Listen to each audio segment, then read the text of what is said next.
Have you heard of dysentery or cholera, which can cause death by dehydration? Guillain-Barré syndrome, which can cause paralysis? Maybe peptic ulcers, gastric cancer, which need no introduction?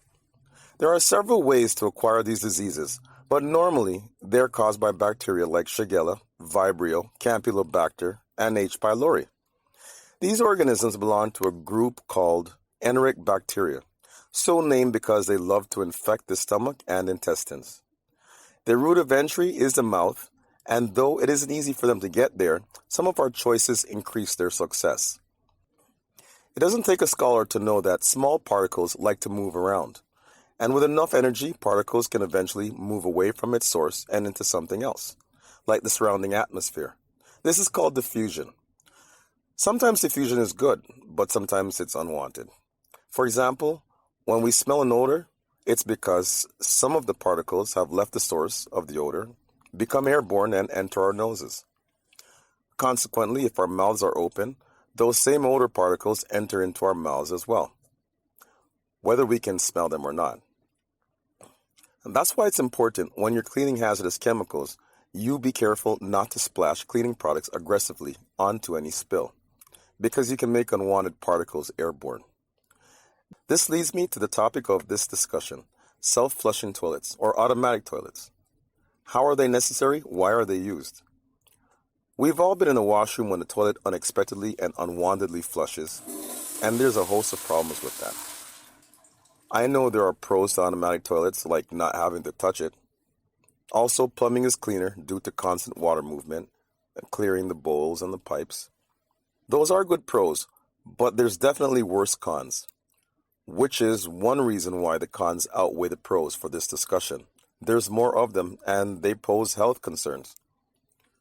Waste particles can get onto your face, hands, and other bare skin. If still using the toilet, then it can enter sensitive areas or breaks in the skin. Naturally, women are far more susceptible to this issue.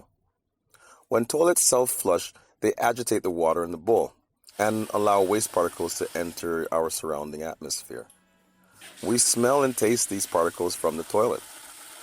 With repeated flushes, a person inside the washroom becomes exposed to far more particles of waste than normal. To make things worse, automatic toilets tend to have stronger flushes than manual toilets. Regrettably, the stronger flush allows waste particles to become even more agitated than those flushed in a regular bowl. According to the WHO, each year dysentery kills 500,000 children worldwide. According to the CDC, it accounts for 1 in 9 child deaths globally, more than AIDS, malaria, and measles combined. The CDC also reports that as much as 3,500 people die each day from cholera. According to the National Library of Medicine, gastric cancer kills almost 1 million people yearly. As bad as all this sounds, there is one feature that would negate some of the cons associated with automatic toilets, and that feature is a lid. If you were able to close the lid while in the washroom, you could minimize the chance for wastewater to enter the surrounding atmosphere and then your mouth. The only solution to this problem, really, is to discontinue these death devices and go back to manual flushing toilets with lids. Why are these toilets necessary when they have more cons than pros? Why have we accepted automatic toilets in our society when these toilets can kill you?